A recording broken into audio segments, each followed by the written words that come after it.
Paul in Waltham, Mass. Hey, Paul, what's up?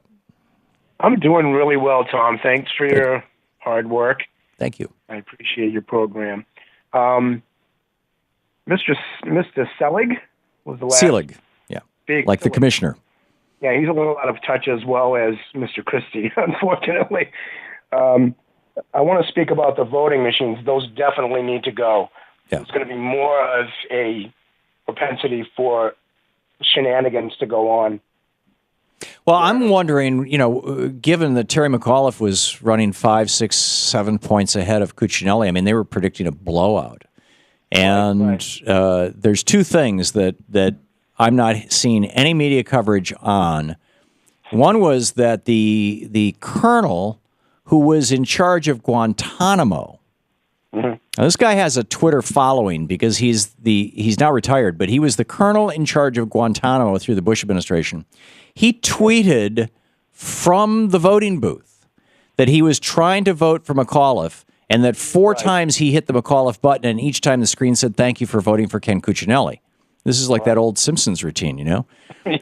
And there are several other people who were tweeting these kind of problems. So there's that. And then there's also, and this is just completely flown under the media radar, the fact that Governor Ultrasound and his Attorney General, Ken Cuccinelli, knocked somewhere between 40 and 54,000 Virginians off the voting rolls before yesterday's election.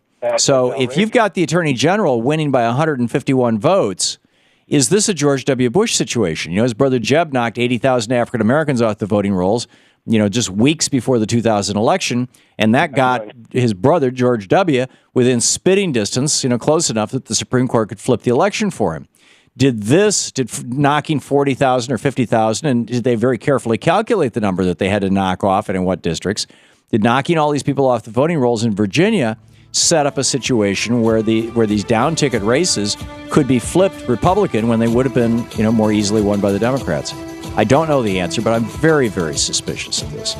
So, Paul, I'm with you. We need to do like Ireland did. I mean, Ireland they sold their voting machines as scrap metal. It's time for us to do the same. Well, they actually owned theirs. In our case, we just leased them. The companies owned them.